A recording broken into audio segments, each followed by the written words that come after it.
à l'honorable député de la Salle-et-Mar. Merci beaucoup, Monsieur le Président. Premièrement, Monsieur le Président, j'aimerais vous annoncer que j'ai le bonheur et le privilège de partager mon temps avec la talentueuse et passionnée députée d'Edmonton, Strathcona.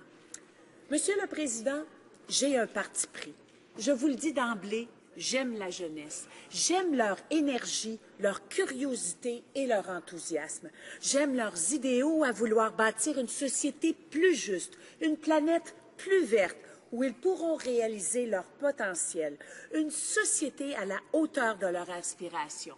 Monsieur le Président, j'aime la jeunesse car j'ai été jeune un jour aussi et que je me retrouve dans leurs aspirations à bâtir une société équitable où personne n'est laissé pour compte. Je me lève en chambre aujourd'hui pour parler du budget 2015, présenté en grande pompe la semaine dernière. Pourtant, ce budget ne présente aucune vision d'ensemble pour atténuer les maux de notre société. Aucune vision pour transformer notre économie en une économie performante, digne du 21e siècle. Aucune vision pour s'attaquer au changement climatique et aux inégalités croissantes dans notre société. De fait, alors que les émissions de gaz à effet de serre au Canada augmentent et que les inégalités également, un rapport de l'OCDE rapporte l'écart toujours plus grandissant entre les riches et les pauvres au Canada.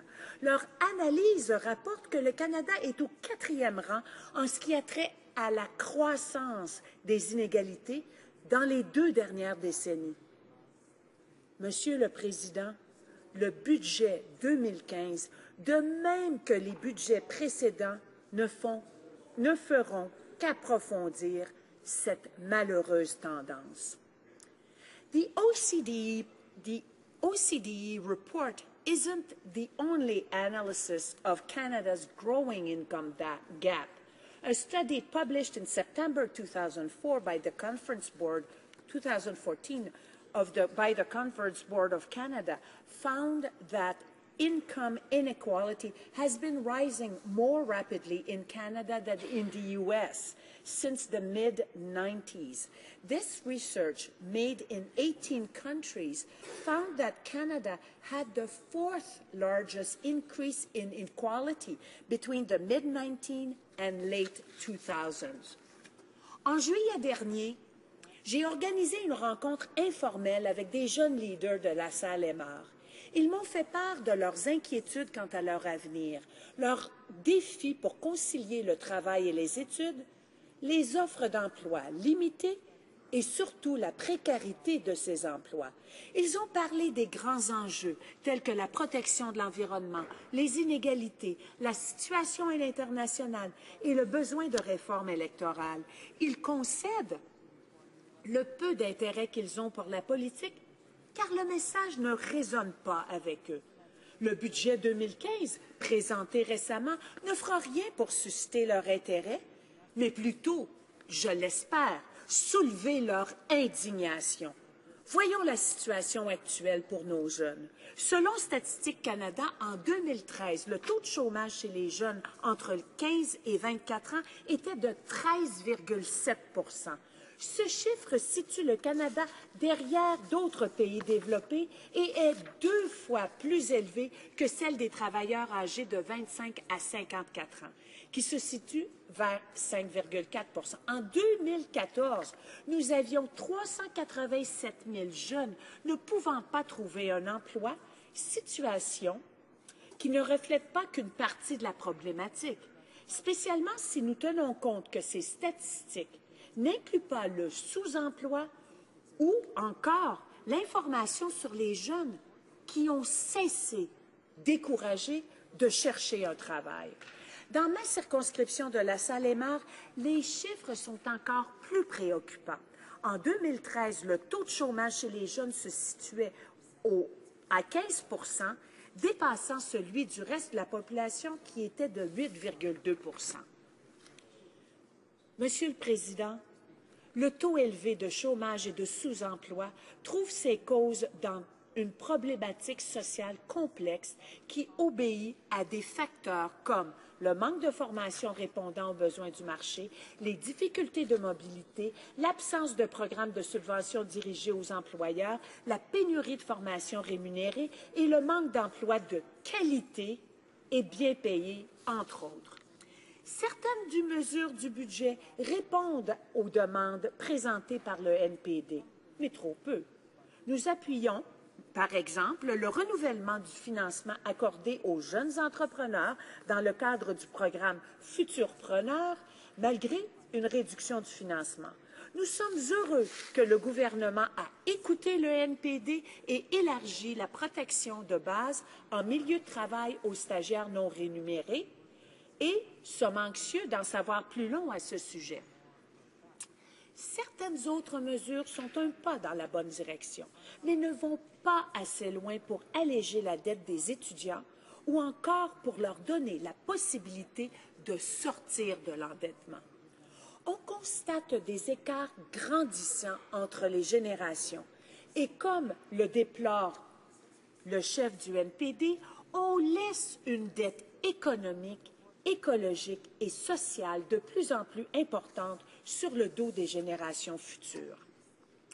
Le budget ne répond pas non plus à la demande des associations étudiantes qui ont réclamé au gouvernement d'agir afin de réduire l'accroissement massif de la dette étudiante, sauf pour l'annonce d'une réduction de la contribution parentale présumée dans le cadre de l'évaluation des besoins du Programme canadien de prêt aux étudiants, dont aucun détail n'est fourni et que n'octroie pas une aide directe aux étudiants. According to the Canadian Federation of Students, the federal budget will put nearly 200,000 students deeper into debt. And in an article in Maclean's magazines, measures will mean larger Canadian student loan amounts awarded to borrowers. For kids in lower-income families, it's unlikely this change will do much to encourage them to think about higher education. Devant un avenir hypothéqué, les 18-35 ans cherchent des avenues pour pouvoir participer pleinement à la société à la hauteur de leurs aspirations. Le rôle du gouvernement fédéral est de créer les conditions favorables par des investissements stratégiques pour Le rôle du gouvernement fédéral est de créer les conditions favorables par les investissements stratégiques pour diversifier l'économie et créer les emplois du 21e siècle dans des secteurs d'avenir comme les technologies vertes, la haute technologie et la recherche. Il faut aussi qu'ils puissent compter sur des politiques publiques qui, en réduisant les inégalités intergénérationnelles, assurent une retraite digne et des soins de santé accessibles et universels. Car les défis auxquels vont faire face les générations futures sont immenses. Vieillissement de la population, changement climatique et augmentation des inégalités si on ne fait rien pour changer la situation. Le budget 2015 et les budgets d'austérité des 20 dernières années n'ont fait que diminuer le champ d'action de la sphère publique pour atténuer les effets pervers d'une économie de marché débridée. Il faudra toute l'imagination et la créativité des jeunes de notre pays pour réparer le dégât. Le NPD est le seul parti qui propose des solutions concrètes pour rendre la vie plus abordable et réduire les inégalités par des politiques publiques progressistes, car nous croyons que le gouvernement a un rôle à jouer pour bâtir un Canada plus juste, plus vert, prospère, où personne n'est laissé pour compte et pour que les générations futures puissent s'épanouir. Merci beaucoup, Monsieur le Président.